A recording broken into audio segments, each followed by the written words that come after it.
Welcome to AroundTheHorn, I'm your host, Ray Flowers. Oh, boy, has it been a rough couple of days in the world of Major League Baseball. Barely getting started with the game action, and already tons of injuries to talk about, and most of them on the hill. Yet another explanation as to why taking pitching early is always a risk in draft. Hell, it's a risk with any player. Anyone can get hurt. Anyone can have a season-ending injury. But as we're about to see, pitchers have an extremely tough time staying healthy. Again, another reason why taking them early in draft not always the most logical thing to do. Now, the first guy we're going to talk about is a young starting pitcher who had a great season, really stepped forward, got hurt, but it's not his arm. Bunting drill, torn ACL, Marcus Stroman, done for the 2015 season. Terrible if you've already had your draft, because obviously he was someone that we drafted as your second or third starter in a lot of mixed leagues, towards the top in an AL-only league. Stroman is done for 2015. ACL tear is a pretty common injury anymore. He should be fine in 2016, but this season is done. What do the Blue Jays do? You have to think that if Brett Cecil is healthy, we don't know him right now, he's on a little bit of problem with his arm, but if he's healthy, he closes. And that might mean Aaron Sanchez and Daniel Norris end up in the starting rotation. Both Norris and Sanchez, extremely bright futures, tons of talent. It's possible that if Cecil can't get healthy, that Sanchez becomes the closer for this team, and that would pretty much guarantee Norris, the van man as they call him, a spot in the rotation. You got to keep an eye on Cecil now at this point. His health is really important to determine the roles and potential value of both Norris and Sanchez in 2015. Quickly, the next big pitcher has got a problem. He's got an issue with his elbow again. Same problem he had last year with the flexor strain. He could miss the entirety of the 2015 season. He even suggested that he needed surgery, which would be 6 to 8 months rehab. He might retire. So his career, just like Roy Halladay there with the foot, his career might be over. Too early to say that for sure, but the fact is he is very concerned about his outlook for 2015. He's got that tear going, let me quote it properly. Yeah, flexor tendon tear. 6 to 8 months recovery if he has a surgery. For now, he's going to try to work through it. He's going to try. He's going to see if he can. He's going to try to pitch.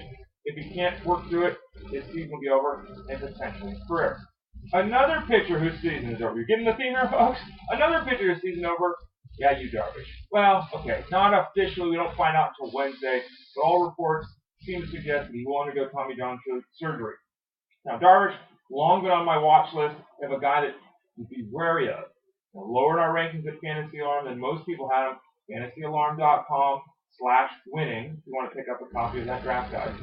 At this point, it doesn't look like he's going to throw a pitch to count in 2015. If he does indeed undergo that Tommy John surgery, we expect Darvish will miss all this season and potentially the start of next year as well. Neck issues, tricep issues, now an elbow issue with you Darvish.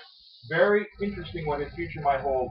He looks like a stable guy. His mechanics look good, but his body, quite simply, can break it down for a couple of years now since he's been on the Rangers. How about the next guy we're going to talk about? It's a little lower level guy, but Gavin Floyd. He's having a stress reaction issue with his elbow. Issue that cost him 2013, cropped up again in 2014. His season might be over before it even got started. Haven't made that determination yet. Still getting data here with Gavin Floyd, but the fact is, obviously no chance to start the season in the rotation. He's barely even draftable at this point in an AL-only league. So what do the Indians do? They've got Carlos Carrasco, who had the great finish last year. Trevor Bauer's got the huge arm. Corey Kluber, the silent. Everyone agrees those three guys are in. Who are the last two guys to fill the spots in the pitching staff for the Indians? I would say Danny Salazar. And there's a player profile on him at FantasyAlarm.com. You can go FantasyAlarm.com/profiles to find that. There will be one on the other guy that I like, TJ House. Looks like House and Salazar will probably end up being the fourth and fifth guys in this rotation. Salazar is nowhere near as bad as his thing. His overall numbers are still pretty good. League average ratio kind of stuff. The big arm. Can he keep the pitches in check? We can go deeper into games with this question. House, very strong performer. He's going to start climbing up all kinds of draft boards with this news. On a lot of people's sleeper list, that sleeper list is going to get pretty crowded here as we move forward because of the injury to Gavin Floyd. And then finally, how about Mike Minor?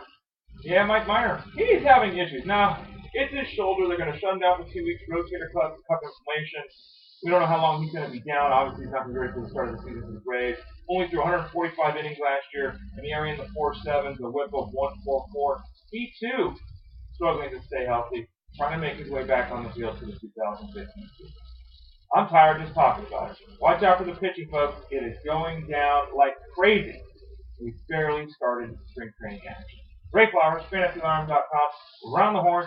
Get the draft guide again, FantasyAlarm.com/winning. To see the player profile series, which I can't say but I can write, FantasyAlarm.com/profile. Talk to y'all again soon.